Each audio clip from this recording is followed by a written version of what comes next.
Hello বন্ধুরা, শ্রেণিকা শ্রেণীচার নতুন আরেকটা ভিডিওতে জানাই তোমাদের সকলকে স্বাগত আর অনেক অনেক ভালোবাসা। শ্রেণিকা শ্রেণীচা এখন দেখো কী নিচ্ছে, এখন নিচ্ছে চপ। এর কারণ হলো আমরা যাব আমার বাপের বাড়িতে, মানে শ্রেণিকা শ্রেণীচা দিদুন দাদুনকে দেখতে যাবে। আর আমার বাপের বাড়ি কাছে কাছে হওয়ায় কিন্তু বেশিক্ষণ থাকা হয় না, গিয়ে ওই আধা ঘন্টা মতন থেকে আবার চলে আসি।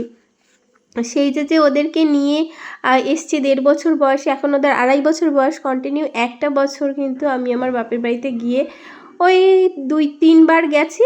3 বার গেছি তো 10 মিনিট কি আধা ঘন্টা এরকম থেকেই চলে এসেছি। আর না থাকা হয় না জানো তো এদের নিয়ে। সেই প্রেগনেন্সি যখন প্রথম দিক থেকে শুরু করে এদের 1.5 বছর বয়স অবধি আমি বাপের বাড়িতেই কাটিয়েছি।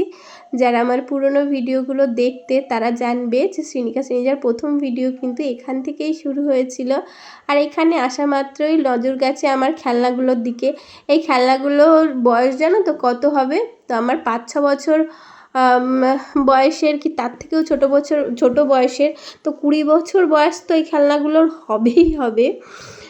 তো এত পুরনো খেলনা আমি যত্ন করে আগলে রেখেছিলাম বলেই কিন্তু আজকে আমার বাচ্চারা এই খেলনাগুলো দেখতে পাচ্ছে, তা না হলে কিন্তু আর দেখতে পেতো না। তো আমার মাও, আমি বিয়ে হয়ে যাওয়ার পরে কিন্তু মাও খুব যত্ন করে রেখেছে ওগুলো। আগে পরে যখন ছোট ছিল এই বাড়িতে তখন কিন্তু ওই খেলনাগুলো নিয়ে খেলতো না। এবার গিয়ে দেখলাম যে ওই খেলনাগুলোর উপর খুব আকর্ষণ, মানে খুব খেলতে চাইছে। আর এই দেখো দিদুনকে সেই চপ দিতেই ভুলে গেল। তো দিদুনকে কিন্তু আবার গিয়ে চপ দিয়ে আসলে, হঠাৎ করে এসেছি, মা জানতো না এখানে আসবো। তো তার জন্য দেখো দিদুন অবাক হয়ে গেছে ওদের, যে হট করে নাতনিদের সামনে পেয়ে। মা কিন্তু যায় কম বেশি আমাদের সাথে দেখা করতে, কিন্তু আমরা আসি না। তো আমি বলছি তুমি কোন পুতুলটাকে নেবে? তো এই যে লাল পুতুলটা, ভাই পুতুলটা, একে নিয়ে কিন্তু আমি ছোটোবেলা থেকে ঘুমাতাম। আমার মাথার কাছে ঘুমানোর সময় এই পুতুলটা থাকতো। তো এই পুতুলগুলোর কিন্তু শখ করে বেশ অনেক নাম রেখেছিলাম, সেই নামগুলো এখন আর বললাম না। আর শ্রেণিকা দেখো এসে পড়ে ওই হারমোনিটা আর তানপুরাটা, তবলাটা নিয়ে, মানে ওগুলোই পছন্দ হয়েছে। আর শ্রীনিজার পছন্দ হয়েছে আমার ওই ছোট্ট দুটো পুতুল। আমার যে পাশে যে সাদা স্কার্ট পরা যে পুতুলটা, এই পুতুলটার বয়সও ওরকম, আমি একদম ছোটোবেলায় এই পুতুলটাকে কিনে দিয়েছিল, তো আমার মনেও নেই কত ছোটোবেলায়। তার মানে ওরা এখন যদি একটা মানুষ হতো তাহলে হয়তো ওদের বিয়ে হয়ে বাচ্চাও হয়ে যেত। তো জাস্ট ইয়ার্কি মেরে বললাম। আর ওই হাতের পুতুলটা, ছোট্ট পুতুলটাও খুব, মানে অনেক আগে কেনা, খুব পুরনো জিনিস। তো ওরা দেখতে পাচ্ছে এই জিনিসগুলো, হয়তো ওদের হাতেই এই জিনিসগুলোর মানে নষ্ট হবে বলে ভগবান মানে এইভাবে আমাকে সুরক্ষিতভাবে রাখতে বলেছিল, যে তুই রাখ, তোর ছেলে মেয়ে হবে তারপরে দেখাবি। তো আমি আগে জিনিস না খেলতাম, কিন্তু গুছিয়ে বেশি রাখতাম। আর যার জন্য আজকে আমার মেয়েরা এই খেলনাগুলো দেখতে পাচ্ছে আর ওরা খুশিও হচ্ছে। তো বড়টাকে মা আর ছোটোটাকে মেয়ে সাজিয়েছে।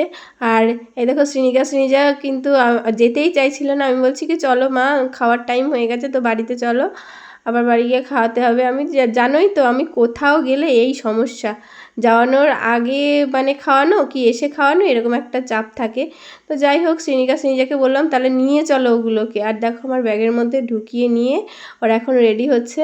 দিদুন ওদেরকে জুতো পরিয়ে দিচ্ছে, বেশিক্ষণ এসে থাকতে পারি না, তো ওই জন্য দিদুনের মনটা একটু খারাপ হয়ে যায়। কিন্তু কিছু করার নেই, যতদিন না বড় হচ্ছে, ওরা নিজে হাতে খাওয়া দাওয়া নিজে একটু গোছাতে পারছে, ততদিন আমার কিন্তু এইভাবেই চলতে হবে। এরপরে চলে এসেছিলাম একটা খেলনার দোকানে, ভাবলাম ওদের জন্য কিনি। ওরা একটু ক্লে নেওয়ার জন্য বায়না করছিল, তো সেই ক্লে নেব বলে, আর যদি কিছু পছন্দ হয় সেটা নেব বলে এসেছিলাম। তো দেখা হবে নতুন আরেকটা ভিডিওতে, ততক্ষণে তোমরা ভালো থেকো, সুস্থ থেকো। আর হ্যাঁ, কী নিয়েছিলাম বলো তো? এখান থেকে নিয়েছিলাম আমি একটা ফটো আর ওদের একটা ক্লে। আর ওদের কিছু তেমন পছন্দ হলো না বলে নেওয়া হলো না। এই দেখো অনেক বড় দোকানটা।